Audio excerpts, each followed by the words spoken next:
Paul Pierce punched a ref in the face. It's a foul.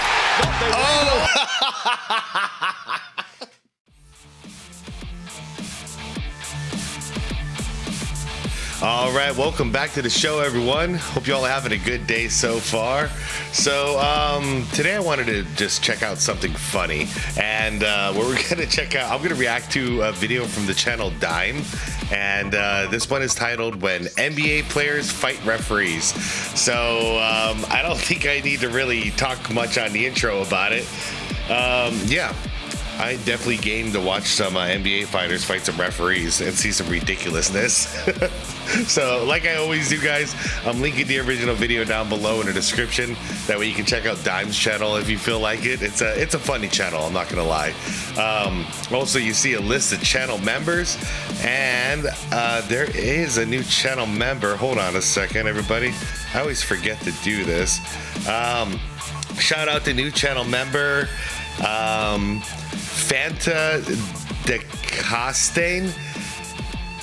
It's gonna be listed in the description. That's a hard one to say. Fanta de Costain. Sorry if I mispronounced it, but thank you for being on board. I appreciate you. All right, everyone. I hope you all are having a good day. Let's do this. Like the video, hype the video, hit all those buttons that do all those things, and let's go.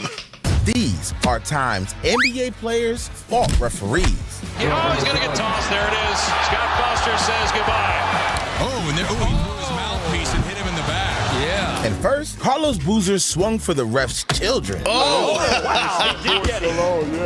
But this next one was disrespectful because Fred VanVleet almost poked the ref's eye out. Now, Fred VanVleet was just thrown out of the game. Freddie's got to be careful. That was kind of a dumb. 50K poke right there. But one ref pissed off a 7-foot monster. See, Joel Embiid was ready to commit murder on a ref. And now he's been ejected. And Embiid is done for the night. Boy, Embiid is still going. He is animated, to say the least. But Marcus, Dude, straight up, I don't trust that dude. I don't trust Embiid at all. Like, he's emotionally just unstable, this guy. Morris wasn't letting anyone stop him from throwing hands. Because the Stripes tried to hold him back, but instead got tossed. A contact underneath the rim with Anunoby and Morris, and some shoving between those two. Wow. Ibaka gets into it. Tempers flaring early here in D.C. Players use any chance they got to get their revenge. Just ask Isaiah Thomas. Thomas. What is this? Wait, what? Wait. Isaiah Thomas just got ejected? Is that what we're seeing? Did both get ejected? What happened? IT put his hands on Koga. But sometimes the refs deserve to get hit. I mean, you know, you could have moved too. Austin Rivers accidentally hit the ref and was immediately tossed. They're just tenacious. There's Spates. Okay, well, why'd you hit the ref though?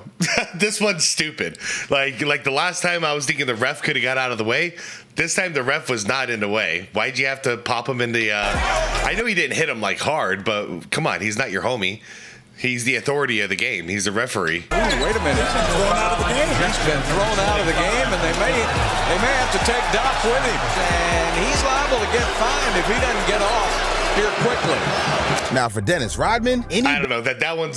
I wouldn't throw somebody out for it, but at the same time, I wouldn't be like, you know, dabbing a referee on the chest like that during the game. That whistle could make him go psycho because he got in some foul trouble and couldn't control his head.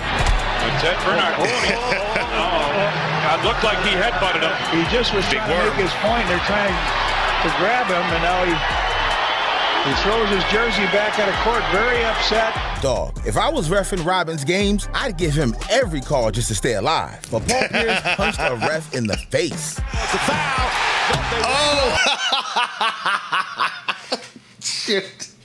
These are the funniest ones, man. When it's a total accident. And say there's no continuation.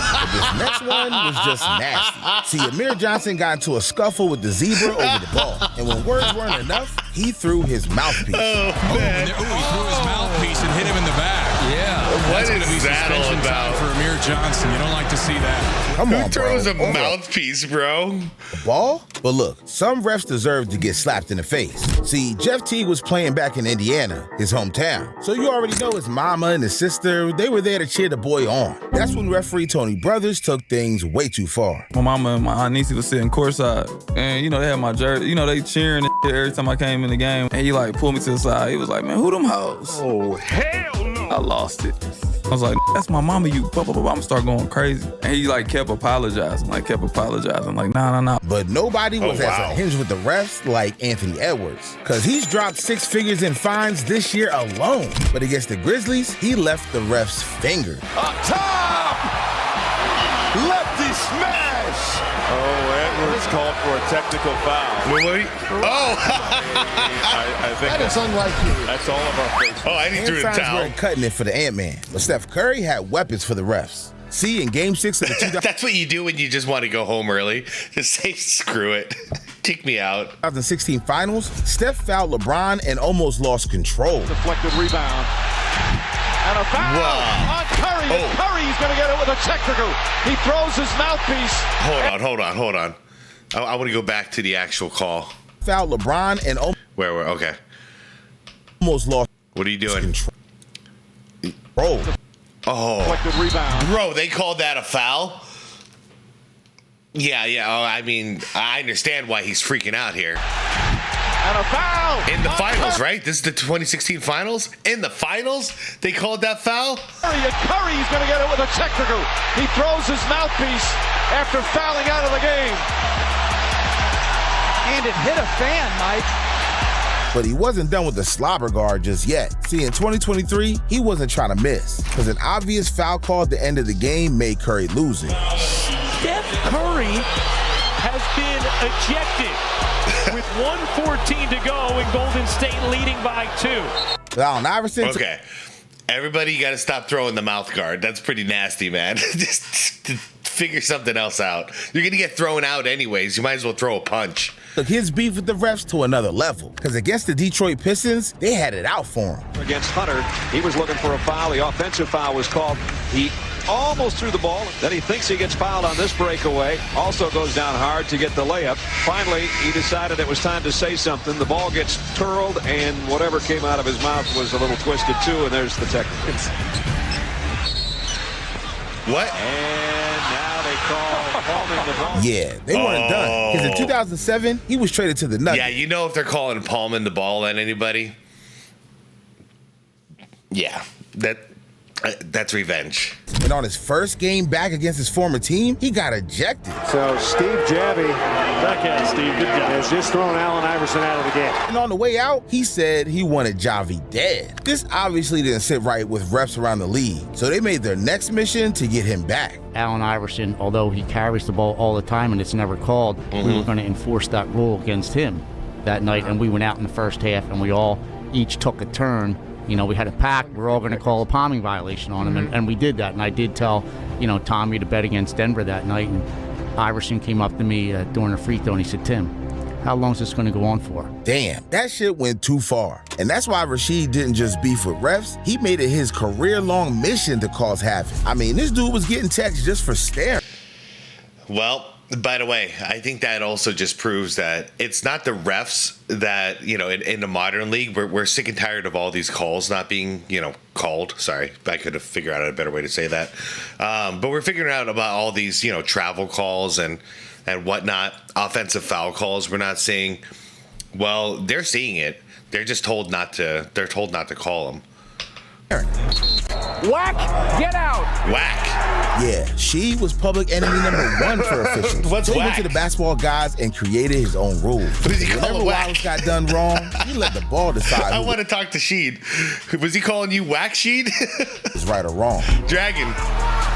Ball don't lie. And a technical foul on Rasheed Wallace. He's gone. But in 2000, Hey, shout out to you in comments. You know who you are, man. I know you love that ball don't lie.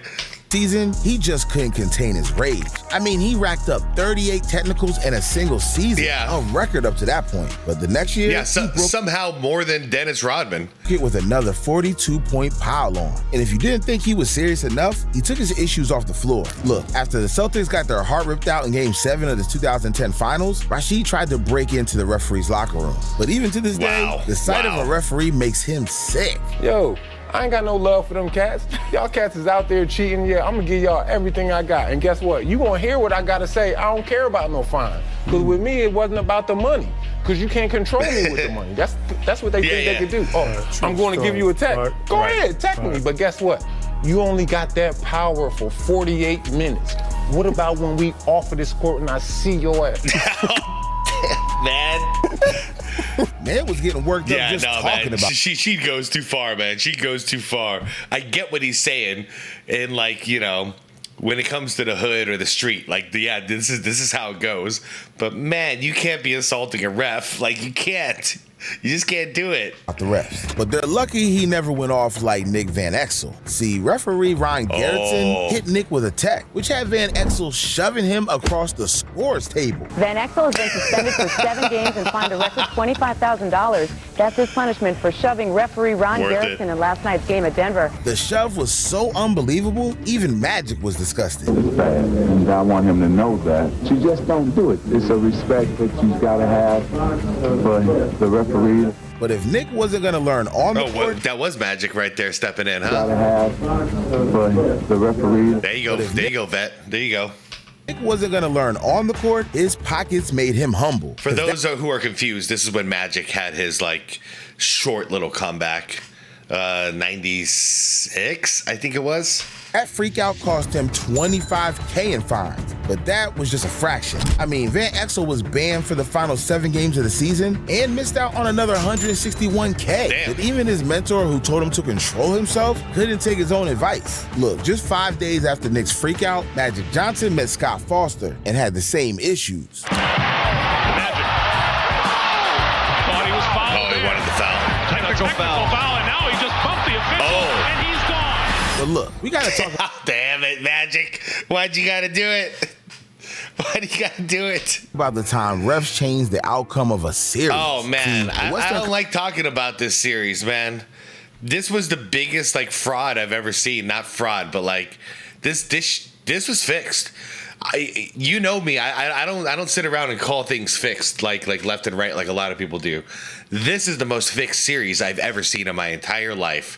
Conference finals between the Lakers and Kings became one of the biggest conspiracies in NBA history because the Lakers were a dynasty in the making, steamrolling their way to a three-peat. But the Kings were just a team to take them down, and they almost did. Sacramento had LA on the ropes, leading the series 3-2. Now in Game 6, they came out swinging. But the refs, they had one job: make sure Game 7 happened. When you talk about Dick Bavetta in 2002, I don't know if you remember the famous Lakers-Sacramento Game 6, right?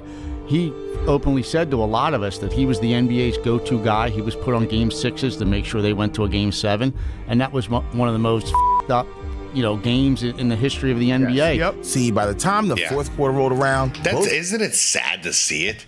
Like it's not just us making assumptions.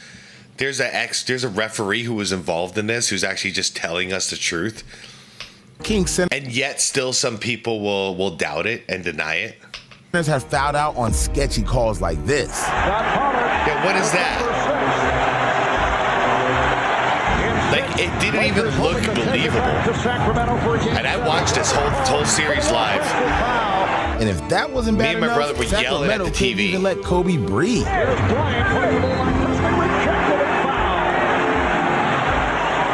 not sure where any foul is other than Kobe jumping in. The refs were up to something. Look at that as they allowed the Lakers to shoot 27 free throws in the fourth quarter alone. And even if Kobe wasn't facing pressure, the refs still let him get away with dishing out pain. Kobe Bryant. Oh, an elbow. Yeah, look at that. An elbow right in the chops. So when Game 7 came around, it became the highest rating for a non-finals game in history. That couldn't just be a coincidence. Even Kobe Bryant himself later admitted the refs were wilding that night, but he wasn't taking any excuses. What's the official's name? Tim Donaghy? he definitely had money on it. Yeah. So that's a fact. Yes. So from that standpoint, yes.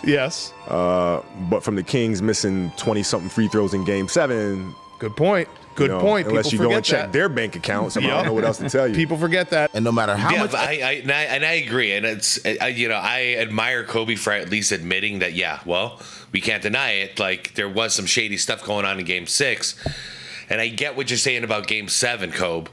But the thing is there would have never been a Game 7. It would have been over in Game 6. So I'm sorry, it's one less championship, but that's what would have happened, man. It still breaks my heart. Sacramento Kings, man. That was their year. Evidence piled up, the NBA just swept it under the rug. But this next conspiracy proved the NBA was rigged, because Tim Donaghy was a ref who called games with a hidden agenda for the mob. See, this is Jimmy Batista, and he moved illegal bets for gangsters. And to take his scheme to the next level, Jimmy found out he had an old friend to make him rich. I knew who he was in high school. I played football with his brother Jimmy. His brother Jimmy was a great athlete. Timmy was a decent athlete himself. A little arrogant, obnoxious. Timmy and Jimmy? It's like Timmy. I knew at this point he became an NBA referee. I knew who he was, and I didn't think at that point, here I am escalating up the scale in my life as a gambler that, I'm going to contact an NBA official. Once Donaghy got the word, he was all in and went straight to work. For years, Donaghy went about calling games with money on his mind, and he found a way to never look suspicious. Fixing games. I mean, people, some people think that I went out there and put Shaquille O'Neal to the bench or LeBron James to the bench so that some of these bets won. That's really not what happened. I picked the games based on relationships that existed between referees and players, referees and coaches, and referees and owners, and what took place in the morning meetings with the referees and what was going to be called that night and how a team was going to be put at an advantage or disadvantage. We also made a deal kind of that I said, there's got to be games that you're in the locker room, you know what's going on, you're hearing things, whatever. If you see a game that is something that we want to double our bet or triple our bet on, we're going to call it a schmaga. It was code words. So this is a significant word because Schmaga was a Down syndrome boy that grew up with us that everyone loved. And everyone loved Joey. So we called him Schmaga. With our wins and the Schmagas together, it was like over $225,000 I paid him. Dude was betting on games to make sure his pockets were full, but it wasn't long before things got sloppy. Because in 2007, the FBI caught him slipping. See, the feds were already investigating a massive gambling ring. Yo, this is like a whole different video all of a sudden. I'm waiting for somebody to knock Donaghy out. They wiretapped the mobster's phone. Guess whose name came up? Tim freaking Donaghy. The FBI section of the Gambino investigators had put up a wire through some sort of probable cause, but Tim was picked up with conversations between the other cooperator, and they then knew him. They just followed that and knew that there was a corrupt NBA official. Turns out he had been feeding inside info to the Gambino crime family. And once the FBI started digging, they realized this dude had been fixing games for years. And the worst part, he wasn't alone. I don't know if you guys know the name Michael Francisi. He was a famous captain in the Colombo crime family who's now out of jail and become a preacher, has left organized crime. He's on the record as saying that 3 NBA referees in the 1990s were on his personal payroll, and none of them were named Tim Donaghy. So wow. I wasn't the only one passing along information. Was he paying them for them? I don't know what their setup was, but I'm sure he wasn't giving them chocolate bars, Donaghy got busted. Wow, spent 15 months in prison and became the biggest disgrace in NBA history. But look, to be fair, as long as there's been sports betting, I would believe that there's been some kind of corruption when it comes to the refereeing. I mean, there's got to be, right? We still have the craziest NBA and it's gotten worse than ever. Now everybody is betting. You can bet from your phone now. You don't need to go to certain states that you can actually, like you don't need to go to Vegas to go to a sportsbook place in a casino. Ref beef in history of the game, because Chris Paul's beef with Scott Foster goes back to the 2000s when CP3 was still rocking a New Orleans Hornets jersey. See, in the 2008 playoffs, Scott Foster reffed the largest playoff blowout ever played. Jason Hart to J.R. Smith from Denver, and it's good. 58. We're sitting on an NBA record right now. Chris took a 58-point L, and they had issues every single day since. Even Chris Paul's son got caught in the crossfire. Now, little Chris was only a child playing on the court when Scott crossed the line. Little Chris was playing in the tunnel. Scott Foster in the car with the other refs rolls up to him, like honks the horn at him, yells at him, get the out the way, and some other expletives. CP3 finds out about that naturally, like any of us would do it with our kids. Is not particularly happy about that. He also shed some light on some conversations they've had throughout the years with Scott Foster, kind of just saying some before games. Nothing could repair their relationship. I didn't know that's where the origin of this was. So Scott disrespected Chris's boy. And for every playoff game that Scott Foster reffed after that, Chris Paul literally couldn't win. Just imagine having championship dreams and losing 13 straight times to the same ref. I got a tech tonight. Yeah, Scott Foster at his finest. You know what I mean? Yeah. He just never fails. I'm over there with Courtney saying, that's Scott, and I get a tech. You know what I mean? That's history there. So Scott, you know, he the man. That's who they pay to see. Now, 2018 was a real heartbreak. Because after CP got out for Game 7, Scott still made sure Chris wasn't going anywhere. See, even though the Rockets missed 27 straight threes, Scott watched them get mugged. He was looking for a foul on Bell. Mike D'Antoni upset and should have gotten it. I mean, they are in their grill. Here's Harden. Come on. Another foul. What is this, by the way? I mean, they are like, dude, that's how you guys like James Harden? In their grill. Here's Harden. Way off. Another foul. He should have gotten it. Conference final. Harden. Get out of here. But he's fouled by Thompson. And the beef continued. See, the Rockets blew a 19-point lead, and Chris Paul said it was time for Scott to go. I mean, I don't know what else to do. I met with the league with him before and all this stuff. I don't know what else to do. I just don't know what else to do. I mean, at a certain point, I feel like Adam Silver should just have a meeting and have it mediated, probably by himself because he's the big boss, and just have the two of them sit there and just talk it out. You know, it sounds like, I mean, yeah, there's a lot of history here, but I think all of this can be settled with, hey, that was my bad back then when I told your kid to get the hell out of the way. I'm sorry, man. Can we be cool? You know? And I'm sure CP would be like, all right, yeah, don't do that shit anymore. You know? They'll move on like men. Just keep playing. I don't know what else to do. But the NBA wasn't listening, and the curse kept growing. Look, during Game 7 in 2020, while CP was with the Thunder, Scott decided to be a troll. When he went up to him and said, hey, you know you haven't won against me on closeout games? Told him to his face, you know you haven't won. Like, what the are you telling me that for? Boom, loss. It was clear Scott was there to do anything he could to sabotage CP's wins. And after Scott refused to review an obvious call, he put CP in tears. Gilgeous-Alexander is going to have to burn another timeout. Billy Donovan all the way out at half court to make it happen. And they're saying that they called the foul prior to. So that's what the Oklahoma City Thunder is complaining about right now, prior to the timeout. Scott Foster and Pat Frere discussing this. Chris Paul wants a review. I don't know, man. It's a tough one. It's tough. We fought hard all year. Obviously, a lot of people doubted us, but we didn't doubt ourselves. We didn't give a damn about anybody's predictions going into any series. In any game, we expected to win. After all this evidence, the NBA thought they could keep it cool. But this time, Foster was out for Paul's legacy. See, in the 2021 NBA Finals, CP3 and the Suns were balling out, up 2-0 against the Bucks. The outcome was all in the Suns' hands until Chris Paul's nemesis came to shut the party down in Game 3. See, the Suns proceeded to lose 3 straight games, and the whole world knew it was impossible for Chris to beat Foster. Man, I clicked on this video to laugh. Why we gotta talk about my Suns? Especially like this. All right, let's see it though, because I mean I did watch this whole series.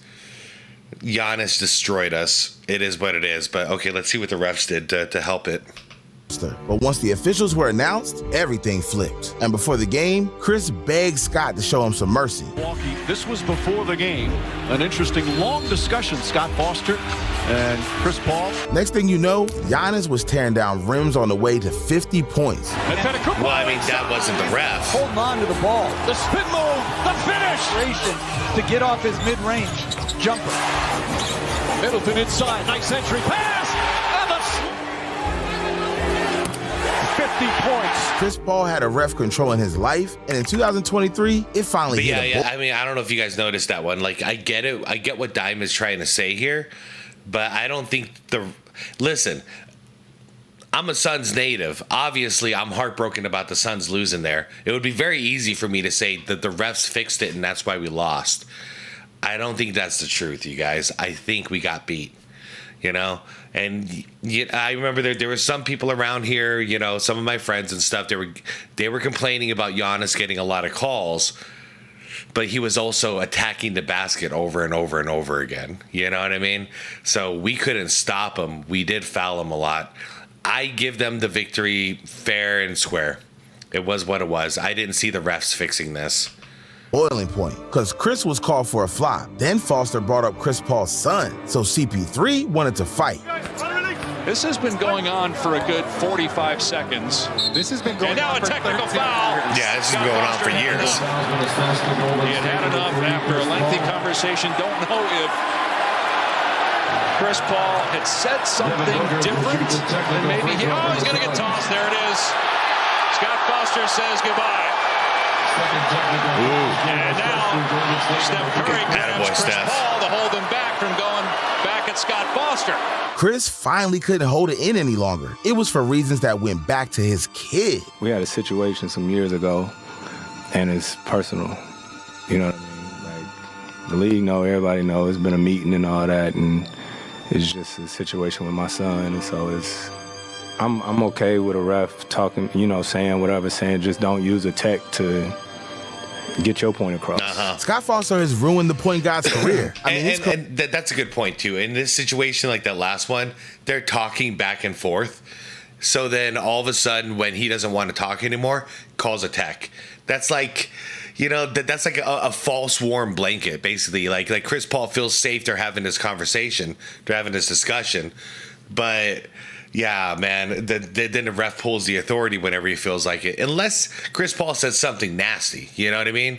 But that I don't know, you know? But if they were just talking, that's sick, dude. Career with Foster is 3-17 versus 73-56 without. So one day, Chris won't hold back on his enemy. Scott is different in that aspect. You want to talk about Scott? I can't. Not right now. I can't right now. Yeah. I can't right now. Wait till you retire. But in due time, we'll have that conversation. I can't right now. Man, I hope he does like a full reveal, like full expose. Once he retires, man. Honestly, I think he's earned it. Whatever is going on there is that one's just sick. You know, the other ones I have varied opinions on it, and a lot of these are just actually funny. This one's just like sick. You know, this is just a personal hatred between these two, essentially now, you know, but it sounds like this could have all been resolved with an apology, you know? Oh, I'm sorry, I didn't know that was your boy. Done. You know, done and done. That would solve like 15 years worth of this BS drama. Anyways, guys, let me know what you thought about this video. I enjoyed it. The first half was extremely funny. The second half went a little bit dark, so kind of like, you know, it kind of like fluctuated with my fifis. Anyways, you guys, let me know what you thought. Like the vid, subscribe to the channel if you want more content like this. Hit that hype button if you want to see what it does. And most importantly, is to be water, my friends. Seriously, thanks for watching with me.